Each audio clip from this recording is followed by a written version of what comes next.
За MD код гэж хурлын ээлж дугаар хэлж байна.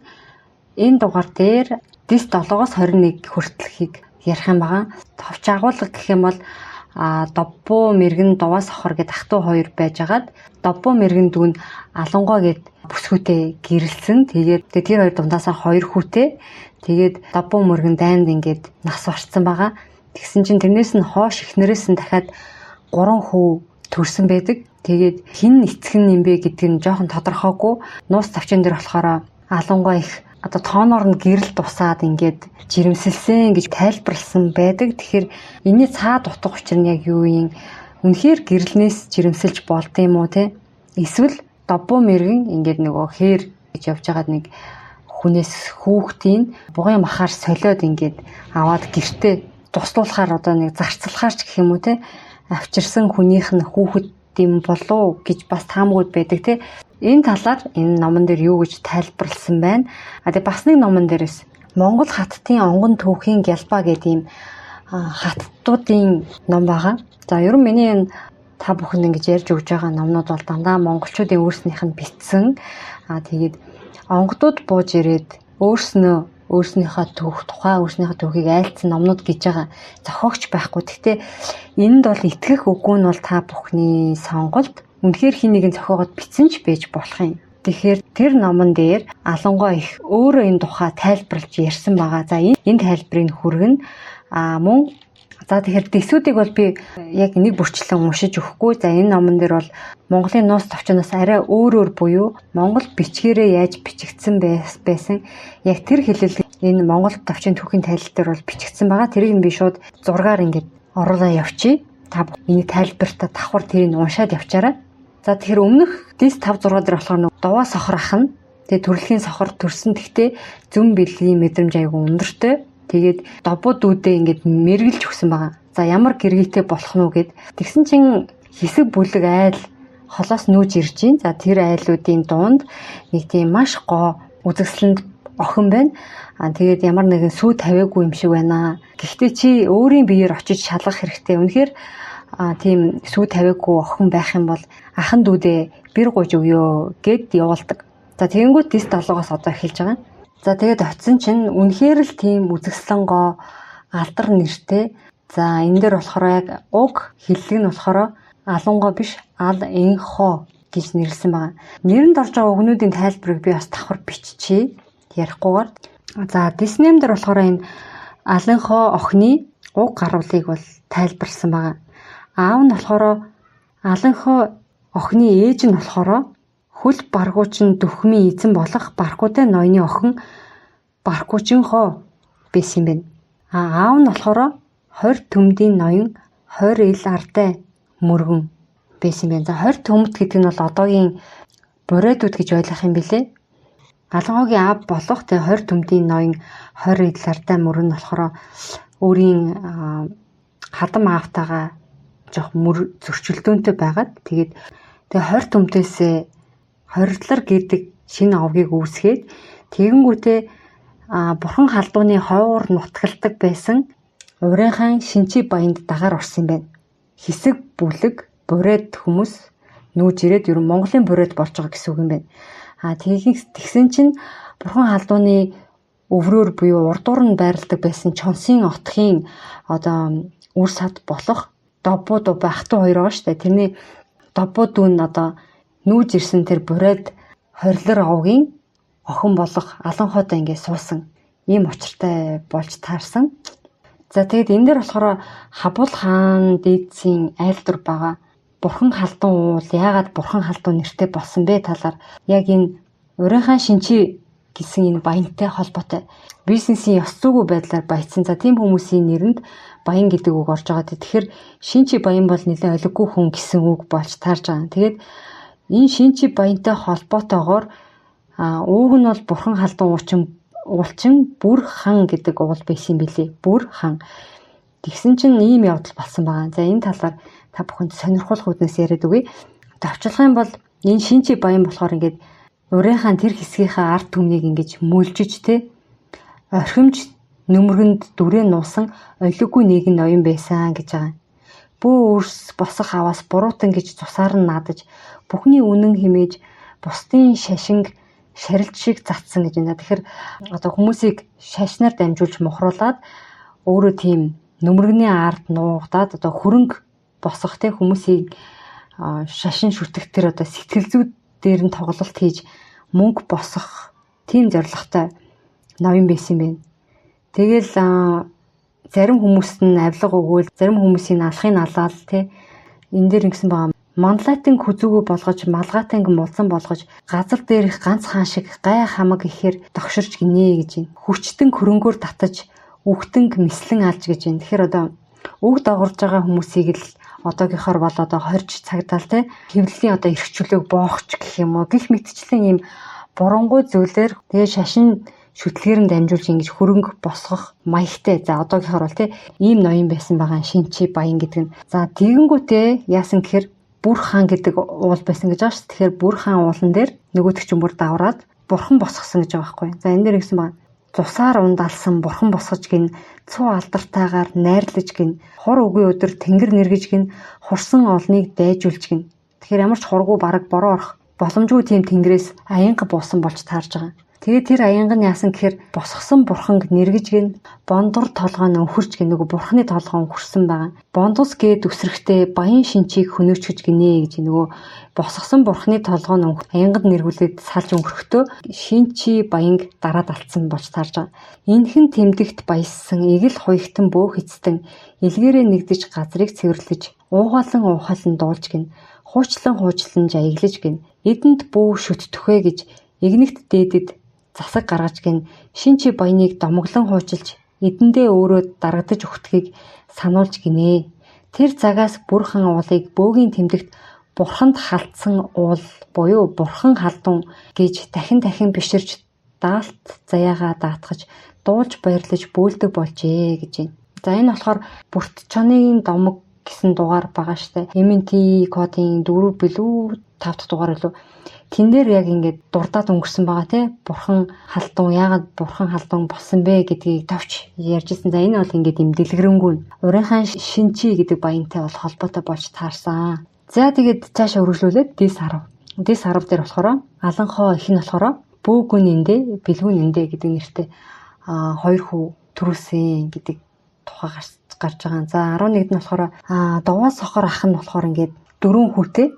Тэгсэн чинь Дуваа сохор ах нь нас барсан чинь нөгөө 4 хүн одоо авга буюу аавынхаа дүү болох те добон өмөргөний аавгыг ургаа үл болгонд оромжилж хагцаж гээж нүвэ гэж байгаа. Ингээ орхио яваад гисэн худ ураг байха болоод тэгээд 4 отогтон болж 4 иргэд тэд болвоо гэж байна. За тэгэхээр ямар ч байсан өөр овог отог болоод нүгээд явсан байна гэдэг талаар гарч байна. Тэрний дараагаар Доббон мэр нэг өдөр ингээд тогцог өндөр дээр гарсан чинь ой дотор урынхаа атай хүмүүн чөх буг алж хавирга инүү авид инүү шарж бүхэг золгож гэж байгаа. За би энэ хэсгээс бол ойлгохтой. За Доббон нэг уулын оройд дээр гарсан чинь тэн дээр нэг урынхаа чинь нөгөө бурхан халдууны хойгоор нутгалж байгаа гэж ярьсан те.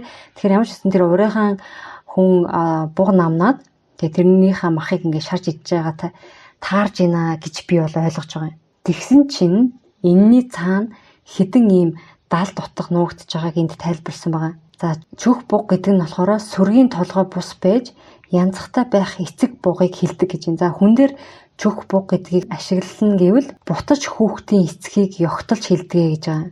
За бутаж хүүхдийн эцэг гэдэг маань миний ойлгож байгаагаар бол эхнэр нь өөр хүнээс одоо хүүхдтэй болоод одоо эхнэрийнхээ хүүхдийн эцэг нь болж явж байгаа хүнийг бутаж хүүхдийн эцэг гэж бол би ойлгож байна. Хавирах синүү авид инүү шарж бүхийг золгож гэж байгаа. Тэр нь болохоор нэг талдаа яг юм идэж байгааг хэлж байгаа боловч нөгөө далд утга нь болохоор үл золгох учиртай богино хавирга мэт учрал тохиосныг ёгтлон хэлнэ гэж байгаа. Авид химээх нь үс ноостой хэвлийн зөөлөн баг гэж байгаа. За тэгэхээр энэ гурыг санаад байж байгаараа дараагийн дэсүүдээр энийг ингээ хооронд нь холбоод цаад утгыг гаргах гээд байгаа. За 13 дугаар дэсдэр болохоор за ийм өгүүлбэр байгаа тийм нэг жоохон ойлгомжгүй. Арсыг нь аваад чөх бугын мах хөвчийг добуугийн мөргөнөө өгөө гэж байна. Тэгэхээр шууд утгаар бол минийхаар за тэр нөгөө бугын мах янзалж исэн идчихсэн хүн болохоор добуу мэргэнд одоо тэр бугын махныхаа нэг хэсгийг өгсөн юм шиг байгаа. Хөвч гэдэг хэсгийг. Тэр нь одоо юу юм?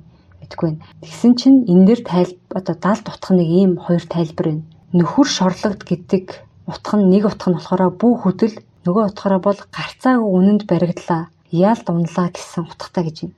Бугын ямар нэгэн эрхтнийг хэлдэг юм байна. Хөвч гэдэг нь энэ нь болохоор үр удамшилтай холбоотой ямар нэгэн тодломж байгааг нууцлж өгүүлсэн байна гэж энэ бугын хөвчнэ гэдгийг.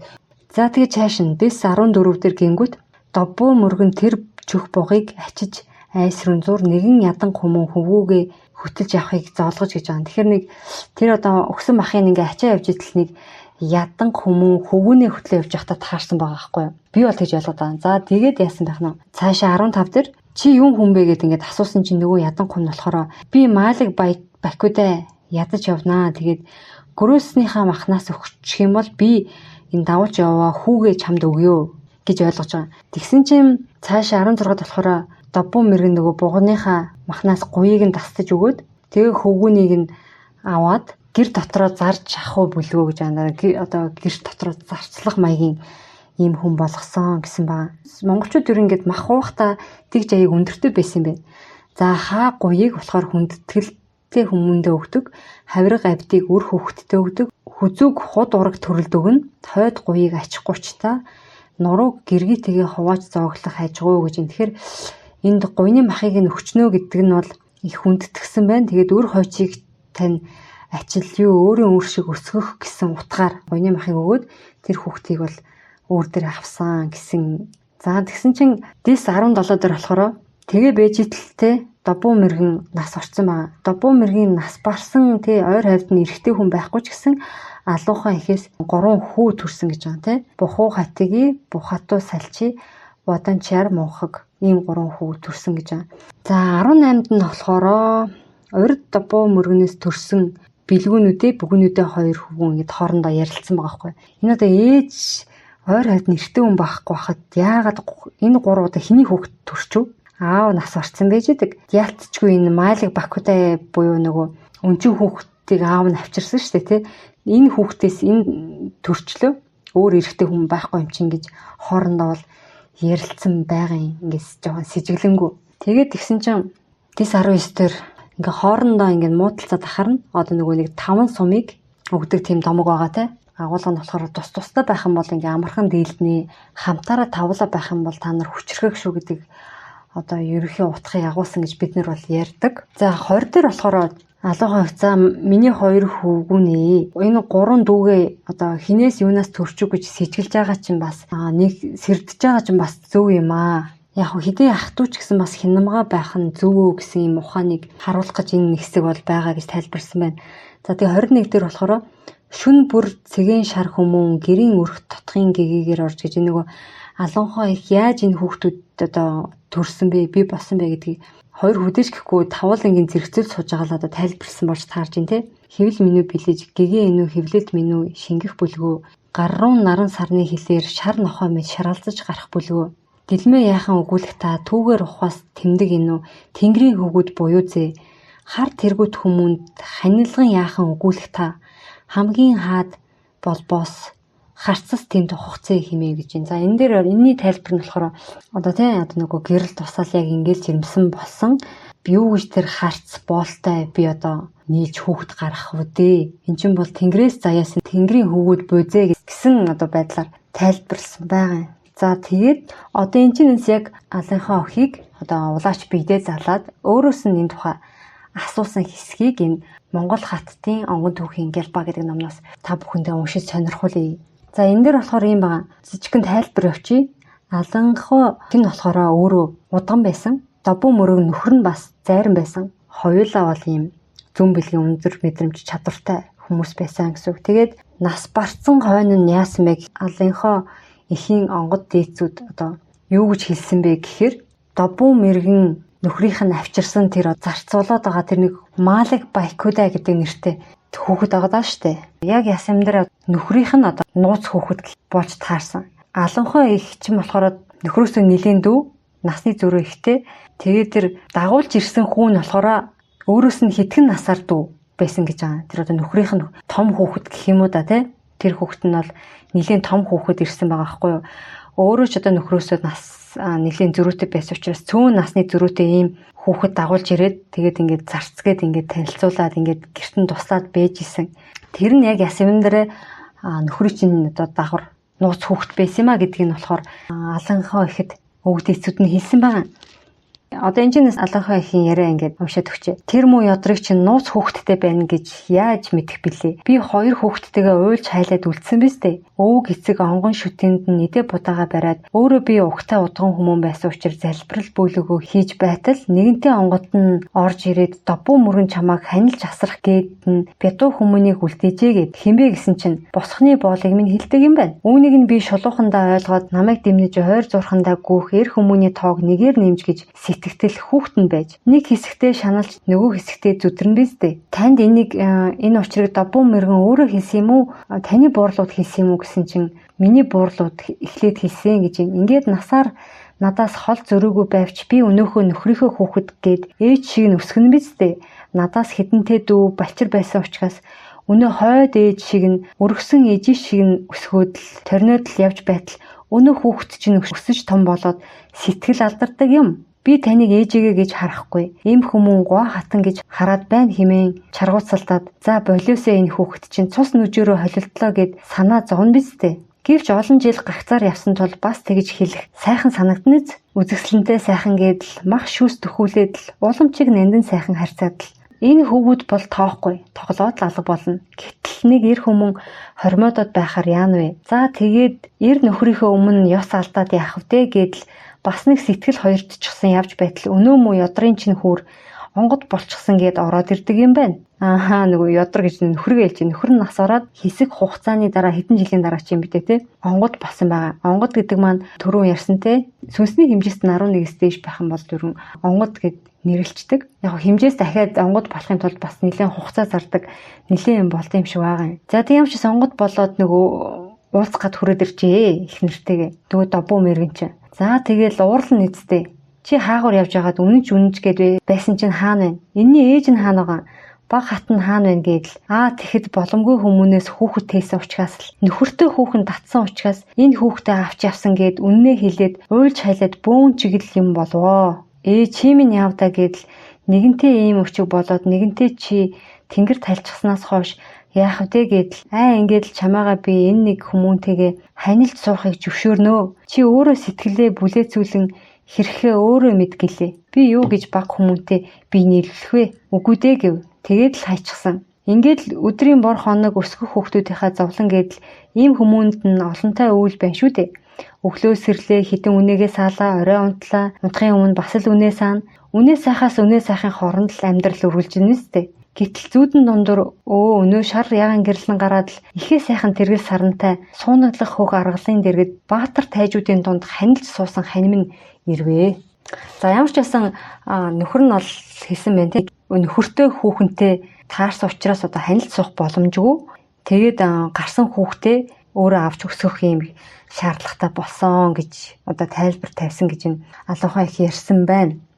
За одоо бид нөгөө санаж байгаараа гэсэн Дис 12-оос 16 хүртэлх одоо бидний одоо шууд утгаар нь ойлгосноор бол добуу ингээ нэг ууланд бугаалаад махын идж байгаа хүн дээр очиод тэр хүн нь бугын махны хэсгийг өгсөн. Тэгээ тэр өгсөн махнаасаа эргүүлээд нэг хүүхдэд дагуулж байгаа ядан хүн дээр очиод говьны хэсгийг өгөөд хүүхэд авсан гэ. За ийм товчол ойлголт байгаа. Тэрний цаадах учир нь гэх юм бол тэгэхээр энэ Дис 12 дээр чөх буг гэсэн байгаа тий. Чөх буг гэдгийн цаад утга нь бутаж хүүхдийн эцгийг бас тэгж ёжилж хилдэг гэсэн байгаа шүү. Тэгэхээр энэ урийн хаан Ада гэдэг хүн нь өврөөр добуугийнх нь нутаглаад, чонсынх нь нутаглаад араар нь урийн хаан нутгалж байгаа. Тэнгүүт уулын арын тэр урийн хаан нэг Ада гэдэг хүний их нэртэй явуулдаад Дис 13 дээр нөхөр шорлогд гэдгийн цаад бас нэг утга нь гарцаагүй үнэнд баригдлаа, ялд унлаа гэсэн утга явсан шүү дээ. Тэгэхээр тэр хоёрын явдал баригдаад тэгээд нөхөртэй нь уулзаад одоо тэр урийнхан Ада гэдэг хүнтэй уулзах үедээ бас ямар нууц утга гарч ирсэн гэхээр яг юм идж байгаа гэсэн утга байгаа. Нөгөө талд үл золгох учиртай богино хавирга мэт учрал тохиолсныг ягтлан хэлнэ гэж. За тэгэхээр учрах ёсгүй хүмүүс учирсан боيو. За тэр нөхөртэй хүнтэй явуулцсныг энд бол хэлжиж болно. Эсвэл нөгөө нөхөрт нь баригдсан тэр байдлыгаа гэдгийг тодтолчиж болохоор санагдлаа. Тэгээд тэр урийнхан Ада гэдэг хүн бугныхаа хөвчнээ хэсэг гэж байгаа. Одоо энэ бараг засаа масаа гэж ойлгохоор юм уу да. Бугын тэр хэсгийг добуу мэргэнд өгсөн гэдэгнийх нь цаад тутах нь үр удамшилтай холбоотой гэдэг нь эхнэрээсээ төрсөн добуу мэргэний хүүхдийг добуу мэргэнд өгсөн гэсэн цаад дал дутах нь юм болоо явчихж байгаа юм байна лээ. Тэгэхээр добуу мэргэн бол энэ өөрийнхөө явдлыг нуухын тулд одоо яддан хүнтэй дайралдаад ингээ махаар солиод хүүхэд авчлаа гэр орондоо ингээд заржээ гэд авид ирсэн болж таарж байгаа. Тэрийг нь добуу мэргэний нас борсон хойно аланхоо их өөрийн нөгөө онгод тэнгэрээсээ дуусан болж таарж байна те.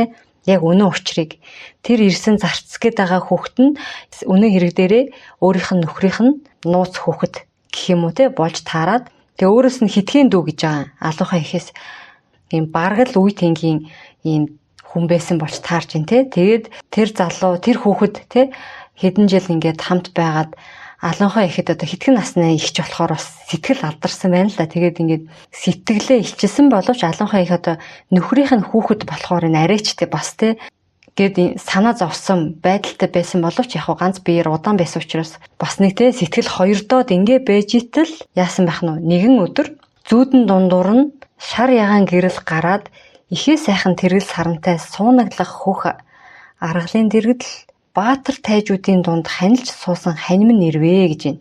Аа юу болно вэ? Яасан гинвэ гэдэл сайхан зүудэлж байна гэдэл.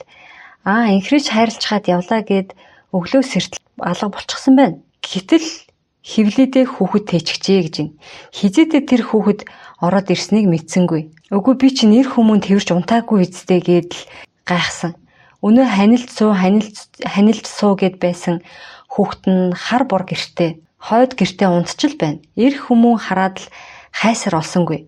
Ингээд л гурамтааш хүүхэдтэй болчихож. Нөхөр нь буюу нэг добуу мэргэн чинь нас ураад онгод тэнгэр болчоод их нэртэйгээ уулзахдаа одоо ийм учиртай тэгээд миний энэ том хүүтэд ханилж суу би одоо янз бүрийн гомдоод ч юм янз бүрийн болоод байх ямар ч юм байхгүй тэгээд хань ижлээ болгоолдоо гэж хэлсэн боловч татгалсан гэдэг жаа шүү.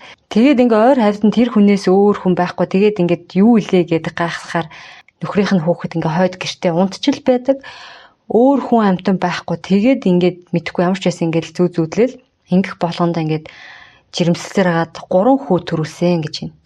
Шүн бүр зүүдэн дэрж эрхлүүлж наадуулж элдвийн тэнгэрийн сайхныг бэлэгдэж хураг төлөх болгондоо ихэр хургалаад л манайхан хишиг буянтай мэт ан гөрөөчиг буг согоочиг хаяагаар гүйлдээд л нэг хэсэгтээ сайхан жаргасан. Ингээд 3 хүүгүүн төрсний дараагаар манайх хаягдаж орхигдсноос нь 4 дахин их малтай болсон гэж байна. Хүмүүн хүч дутаж байхад хөвгүүд нэмэгдсэн учраас маллаж тэтгэж чаддаг боллоо. Хөвгүүд ухаан ороод ирэхин цагт хамхтай том ах нь болохын цагт нэг учиг хэлэлцлээ. Би өнөө адуу малнаасаа өгөөд айл гэр болох уу? Яах вэ гэтэл өнөө мө 2 ядарчин гэд нөгөө 2 добуу мэргэний насвархаас өмнө төрсэн 2 хүүхдээ хэлж ах шиг байна. Хүмүүний хүүхэд юм чинь эд нарт хишиг өгч яана вэ гэдэг хэрүүлүүдүүд шунлын тулам царилдаг юм да. Юу гэсэн үг вэ? Энэ адуу мал чинь тэнгэрийн хишиг. Миний бие өсгөө биз дээ. Эцэг чинь үлдээсэн биш дээ. Та нар бултаараа миний хүүхдүүд. Эцгийг чинь үлдээсэн өв гэх юм бол 2 төлгөл байна. Нэг нэгээр нь аваад зайлаарай гэж хэлнэ биз дээ. Нөгөө том 2 хүүхэдтэй те. 3 дүүдээ одоо юм хуваахгүй гэдгсэн биз дээ. Хүний хүүхдүүд учраас гэдгсэн чинь танаа эцэг чинь одоо нас урахаасаа өмнө 2 төлгөл үлдээсэн учраас тэгж одоо зан гаргах юм бол над 2 төлгөл аваад яваараа та нар гэж ууралсан байх нь. Тэгээд л хүүхдүүдэд учиглаж хэлсэн байна л та. Болдгүй юм аа хөвгүүд минь. Их орон гэдэг чинь ийм ухаан, ах дүүс гэдэг чинь ийм ухаан. Энэ миний дүү биш гэж хэлээд их язгуураа та нар үгүйсгэх гээд баахан тогширсан. Чингэж байгаад өнөө хүүхдүүд загнуулсан гимэндэл явлаа шүү дээ. Гагцаар яваад л гагцаар химээвэл гагц сум лугаа адил. Харин багцлаад нэгэн цул нэгэн гэр бүлгээд аж төрөл хинт жүлд илдэх хүчтэн биетэн билээ та нар. Эцэг өвгдөөс заяасан энэ бүх бие, эмэг өвгдөөс олбоосон энэ сайхан ухааныг зүв зүйлтэн хүчилбэл улс орныг захирсан хаанч болж чаднаа гэж байна. Үүнээс хойш хөвгүүд маань ах баг гэж муудалцахгүй, авир туниадна гэж айшлахгүй аятай байсан. Өнөө хүмүүнтэй суун гэрээсээ таслана гэд байсан ч номорчихжээ. Ингэж байтал бас нэгэн сайхан зүв зүйлтэл хевлээдээ хөөхттэй болжээ. Үцгэд охин ураг гин. Үүнийг чинь л хүснэ биз дээ. Ихтэй ачлалгүй хэдэн хөвгүүдийн дунд ганц охин төрнө гэхээр баясал хайр болно. Гэтэл бие өвтөл хүүтэн байсан учраас хорвоод мэдлүүлж чадахгүй хоёр бие тэврээд л өөд болчихжээ. Магад өгөж өгөхгүй биеийг нь тэр цагт авах ёстоодоо тэр ургийг нь заяасан биз. Хевлийдээ тээж байгаа охин урагтайгаа бибээр хэсэгтэй жаргалтай байсан. Жаргаж л өхлөөдөө. Жаргалтайгаар өхнө гэдэг үүнээс илүү сайхан зүйл юу байх вэ гэсэн байна. Тэгээ алуухаа ихээс та хүүхдүүдээ өөрөө их бариад авчдаг байсан уу гэсэн чинь хэн намаагаа их барих вэ дээ. Тэгээд нөгөө зарц залуу хайцсан бэ? Тантай хамт амьдарч байгаа. Тэгээд яваад өгсөн юм уу гэсэн чинь тэр намайг би барсны дараа нутаг сэлгээд нэгэн морь нэгэн төлөг аваад л явсан. За ах トゥ та тав эдээ хуваалцтугай. Би ингээд л явъя. Ихэд чинь бараа болох гэснээс та тавд бараа болох учиггүй. Амлсан ёсоор би ихийг чинь ачилж сүүл амьсгаа үзлээ гээд явсан. Харин хөвгүүд хилээд байхад л дүүгээ бядуу энэнд юу хэрэгтэй юм бэ гээд л нөгөө бодончир дүүгээ бядуу гэдэг гинэ. Бядуу гэдэг нь одоо яг сул доройл гэж хэлж байгаа гэсэн үг юм байна. Яагаад бядуу гэдэг юм болоо гэдгсэн чинь алуухаа их ахас ихсээсээ хитрхи ондоо байсан. Тэд бол бие бэлтэр игээл ижилхэн ноцолдож таталцсан ч энэ бие тэнцвхэн.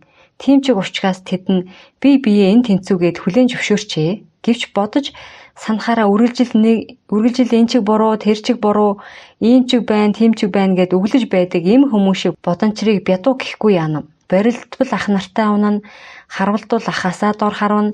Тиймээс хүч чадал дорой бядуу гэдэл байна. Та их эрхлүүлчихсэн юм биш үү гэсэн чинь алуухаа их тийм ээ. Айлын баг хөвгөнгээд эрхлүүлчихжээ. Тэгээд л өнөө дөрвөн ах нь дүүгээ бядуу гэдэл өрх толгойлох чадваргүй гэж байна. За тэгснэ нэг нь хаяандаа авч явъя гэх маргаан гарсан юм. Энэнд нэг ихнэр авч өгөөд хаяандаа чирээд явж байхад л болно. Хэцүү хүүхдтэй айлууд тэгж сэтгэдэг биз дээ.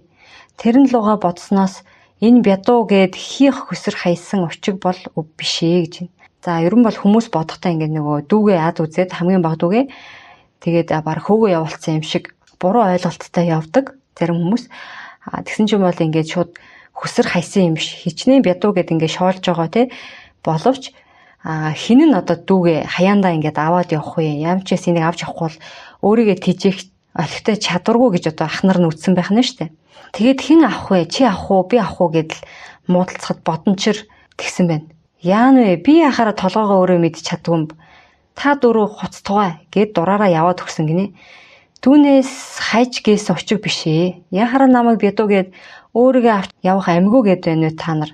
Харж вэ? Би амьдрна гэдэл өөрөө гэргийгээ олж өөрөө эдээ хураана гэдэл яваад өгсөн гинэ. Түүнээс юу чгүй хөсөр хайж тэнэгцсэнгүй. Тэгээд л яан вэ? Яваад өгсөн хүмүүнийг за явтугай. Тэгж байгаад уйлаад ирнэ гэдэл хайчихгүй ах нар нь. За ойлголоо. Гэтэл хил чимээгүй алга болчхоор хайгаад дараас нь явснаа та нар гэсэн чинь чимээгүй алга болчхоор нь эргэж хайж очихгүй юу?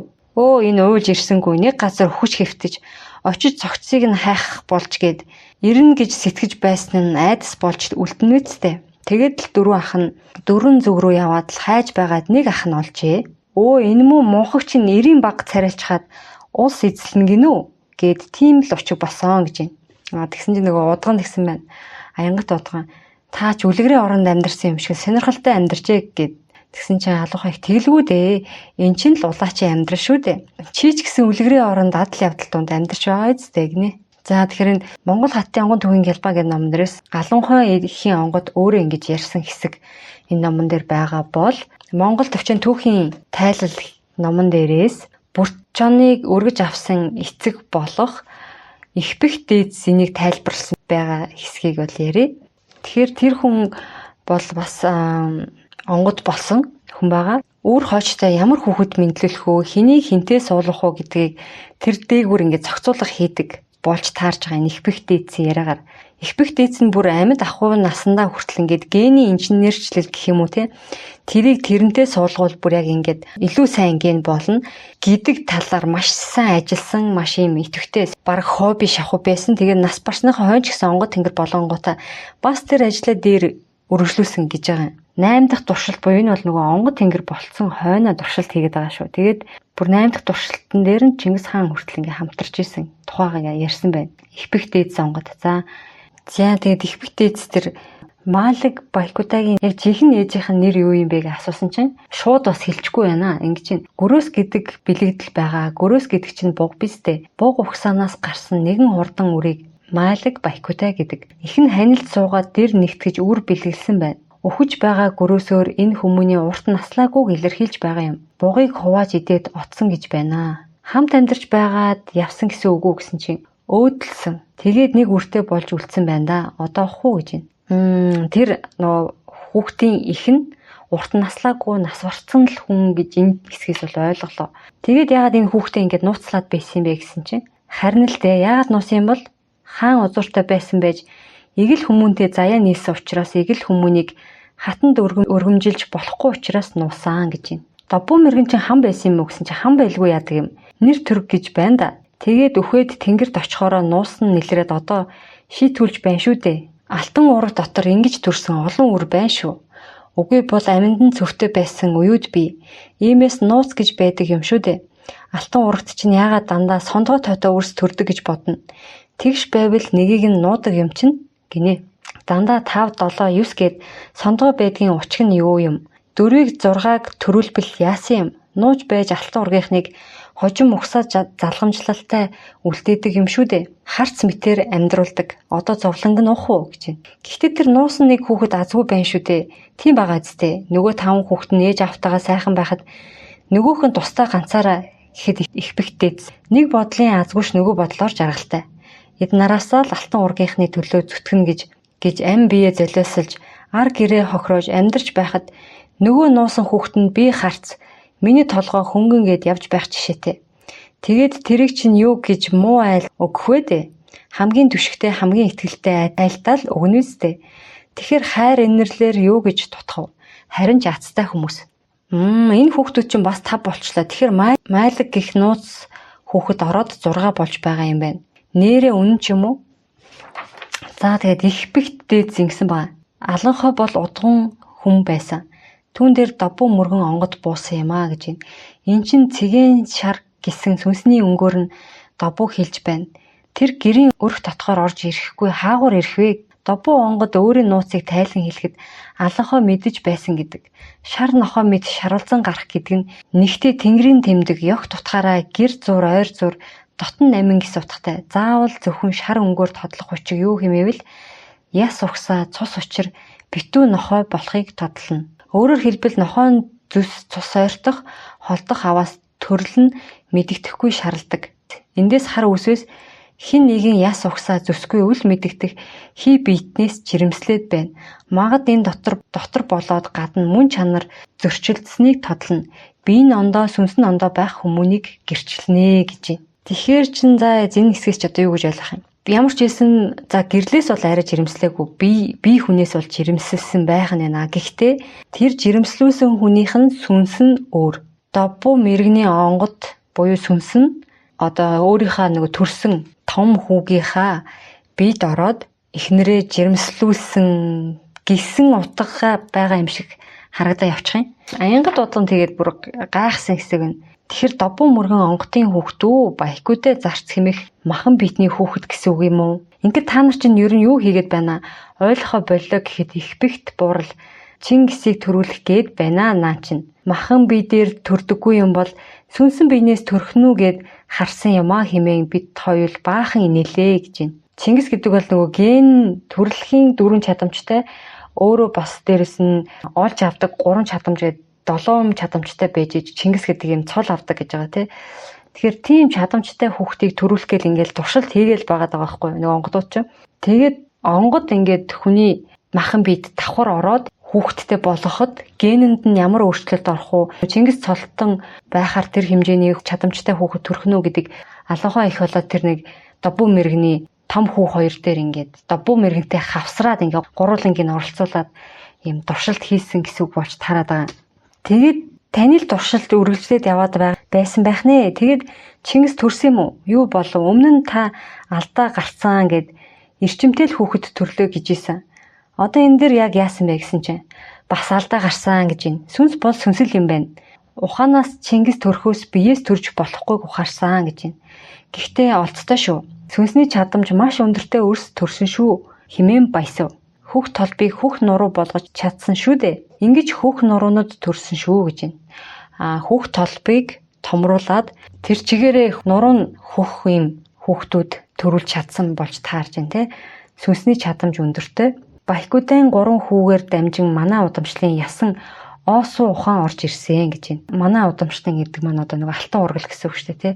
Алтан ургийнхан байнга ингэж генээ сайжруулдаг л удмынхан гэсэн үг. Бөө гэгээн тархитай буюу тэр нөгөө боргоцоо булчирхааны хөгжил сайтай буюу нөгөө далд ертөнцтэй давхар ингэж холбогдож мэдээлэл авах чадвартай гентэй хүмүүсийг л аль болох сайжруулад яваад байсан болж таарж байгаа. Тэгээд энэ дуршилтаас яасан байх нь оосуу ухаан орж ирсэн гэж энэ хоёр эмийн дундаас нэг төгөлдөр хүүхэд гарсан. Оосуу зал ихтэй урин ахайтан ба чон сотгийн доббуу мөргөн нарын хүү болох байкутай болон суу ухаан ихтэй аланхоо их 3-ын дундаас 3 сайхан үр ингэж мэндэлсэн нь чон сотогт алтан гурвал гавал бүтсэн түүх болон үлджээ. Өөрөөр хэлбэл суу зал ухаан гурваас алтан тархитнууд гарч ирсэн гэсэн үг гэж байна. Нөгөө Байкутагийн жинхэнэ ээж нь болохоор оосуу зал ихтэй урин гэдэг эмэгтэй байсан болж таарж байна те. Тэгэхээр энэ урин гэдэг хүний ген доббуу мэрэгний ген аланхоо ихийн ген энэ 3-ын ген нийлээд одоо супер тархитнууд те гэж гарч алтан тархитнууд гэж штэ бүр гарч ирсэн ийм түүх байна гэж байна. За тэгэхээр их бих дээдс бол энэ дээр ингэж тайлбарласан байгаа юм. Аланхоо гатан болохоор зүүдлээл ингээл дараа нь ингэж жирэмсэн болцдог байсан гэж тайлбарласан бол энийг цаагуур нь ингээд онгод тэнгэрүүд нийлээд зохион байгуулад ингээд илүү сайн ген болох тийм дуршилт хийсэн болж таарч байна. Тэгээд яг аль нь одоо үнэн зөвийн гэдгийг одоо та бүхэн өөрсдөө бодож тунгаах байх. Энэ хоёр ном дээр хоёр их сурвалжийн хоёр өөр онгод ингэж одоо тайлбарлсан байгаа юм байна. Ерөнхийдөө бол доббуу мэрэгний онгод том хүүгийнхаа биед орж ирсэн ирээгүй. Гэхдээ хүүд нь бол доббуу мэрэгний өөрийнх нь цусуул байгаа. Тэгэхээр тэр урингийн хатны ген бас байгаа. Алуухай ихийн ген ороод 3 хүүхэд нь төрсөн гэж ярьж байгаа. Тэгэхээр энэ 3 хүүхэд бол гурвуулангийнх нь генийг авсан гэдэг нь бол ойлгомжтой. Тэгээд анх удаа энэ 3-ыг юм одны нэртэй юунд од гаруулаар үрсийг нэрийдэн вэ гэхээр одон ай хүмүүний заяанд амархан учгаар нөлөөлнө. Уртад ихсийн нэрийг од гаргаар төлөөлөж байсангүй. Хоо марл ихээс өөр одон нэрт хүмүүн нэгдүгээр дэсээс эхлээд одоо энэ дэс хүртэлтэй энэ номыг нууц товчоо хийснээс хойш нэгч дурддаг ба тэгсэн чинь ингээд шууд 3 хүүхдийн нэрийг одон ай нэр буюу одоо нөгөө марл буг од гээл те 7 бурхан од хэсэг бүлэг одуудыг нэрлэдэг штэ тий. Тийм одон ай нэрээр энэ 3-ыг нэрлсэн байна. Одоо чинь бухуу гэдэг нь баавга одон ай гэж байна. Буха гэдэг нь баавгайн баг одон ай. Бодон гэдэг нь мөстийн бодон одон ай байх учигтай ажээ гэж байна. Ил 3 одон ай наран их ай нэгэн ирний шилжилтийн үед их тод үзэгдэх бөгөөд шар нохоон хилээр үүр цайтал харагдана гэж байна. Бусад цагт цолмон од гагцаар үүрийг эзэгнэх аж. Энд ихийнх нь нууц бийдээ гэж байна. За тэгэхээр их учиртай хүүхдүүд төрсэн байх нь тий. Алтан ургийн генийг дараагийн түвшинд гаргаж ирсэн ийм 3 хүүхэд байгаа учраас ингэж одон ай нэр өгсөн байгаа. Өмнөх дугааруудаар ярьжсэн тий. Хүн манай Азийн нутагт дэвсгэр дээр үүсгэд хамгийн анх одны нэртэй овг аймаг үүссэн гэд ярьж байгаа тий. Тэр овг аймаг нь яагаад тэгж одны нэртэй байна гэхээр бус нь бол дандаа амтны нэртэй штэ. Тэд нь болохоор ингээд нэг бөөгийн тарих буюу нөгөө 3 дахь мэлми тэр тархины хэсэг нь угаасаа төрөлхийн сайн төрсөн зарим нь бол магадгүй хөгжүүлсэн. Тийм хүмүүс нийлээд далд ертөнцөөс энэ оршихугаас мэдээлэл авч чаддаг хүмүүс нийлээд анх одны нэртэй отог үүсгэсэн гэж байгаа. Яг тэрэн шиг тархины хөгжил нь ингээд ахих бүрт яах нь ийм жоохон од моттой холбоотой нэр өгөөд байгаа юм шиг ажиглагдаад байгаа. Миний ойлгосноор бол. За тэгэхээр өнөөдрийн агуулга бол ийм байна. Тэгээд та бүхэн маань юу гэж бодож байна? Миний бол өмнө нь ерөөсөө гадарлаагүй бодож байгаагүй ийм зүйлийг энэ хоёр номон дээр ингэж бичсэн байна. Тэгээд магадгүй түүх судалдаг хүмүүс маань энийг бүр ингэ дэлгэрүүлээд судалж болох бах. Яг би юм баримт нотлохоо ч юм уу эсвэл няцах ч юм уу мэдгүй. Няцах гэхдээ бараг л боломжгүй байх гэж бодож байна. Батлах ч бас хэцүү байх. За ийм байна. Гэх мэтчлэн энэ Монголын нууц товчон дээр бүх юм цаанаа давхар утгатай нууц агуулж байгаа. Тэгээд дис болгон дээр ийм суу ухаан цаана нь ингэж биднэрт хэлэх гэж байдаг. За тэр болгоныг би та бүхэнд унших юм бол бөө юм болно. Энэ талаар ингээд номон дээрээсээ дэлгэрүүлээд уншаарай. Бүр дис болгон дээр хүмүүст хэлэх гэсэн те өр хочтой хэлэх гэсэн ийм сургаал суу ухаан байгаа. Бүр суу ухаан нь өөрийн гэсэн эмблем лого тэмдэгтэй зүрх өвхтэй нэртэй байгаа. За тэр болгоныг бол тоочих юм бол нэлээд болно. Дүр юм дэлгэрүүлсэн тайлбартаагаа явж байгаа. За тэгэхээр өнөөдөр бол нэлээд бөөнтчлөө дис 20 хэд хүртэл явчихва. 21 хүртэл явчихва. За тэгээд дараагийн дугаараас болохоор одоо тэр 5 сумны цаад учрыг болоод бусад ер нь нууц юу байна. Тэр талаар үргэлжлүүлээд яриад явах болно. За тэгээд дугаарууд маань таалагдж байгаа бол мэдээж шеэр хийхийг хүсье. Хэрэгтэй хүмүүст нь те ялангуяа энэ талаар судалдаг, түүхийн талаар судалдаг хүмүүс сонсоход бас гэмгүй ах гэж бодож байна. Яагаад юм байж болохгүй гэжгээд тэр талаас нь бас судлал бас хүмүүст өөрсөнд нь сонирхолтой байж магадгүй юм. За тэгээд өнөөдөр бол нөгөө Donation Dance нэгээд эхэлсний 8 дахь дугаар өнөөдөр энэ дугаар орж ийн. Тэгэхээр мөнгөн дөө хамаагүйгээр 8-аас дээш удаа donation хийсэн хүмүүсгээ private team Facebook группт өрөөд явж байгаа. За тэр групптэй ямар сэдвээр яриулмаар байна. Тэр дагуу нь бас лайв хийж ярьж өгч болно. Яг номны сэдвүүдээс гадна өөр юу асуумаар байна, юус мэдмээр байна. Тэр талаар бол ингээ асуултуудад хариуллаад явчих болно. Дээрэс нь миний заавал энэ номон дэр гэхгүй ерөн хувийн одоо нөгөө амьдралын туршлагаасаа олж мэдсэн зүйлсээсээ бас та бүхэнтэй хуваалцах юм байгаа. Таньдаг яг найз нөхдөсөө ураад хамт яриад гих мэтэр тэгээд явах тийм групп байгаа. За тэгээд энэ дугаараа өндөрлөе. Дараагийн дугаар хүртэл түр баяртай.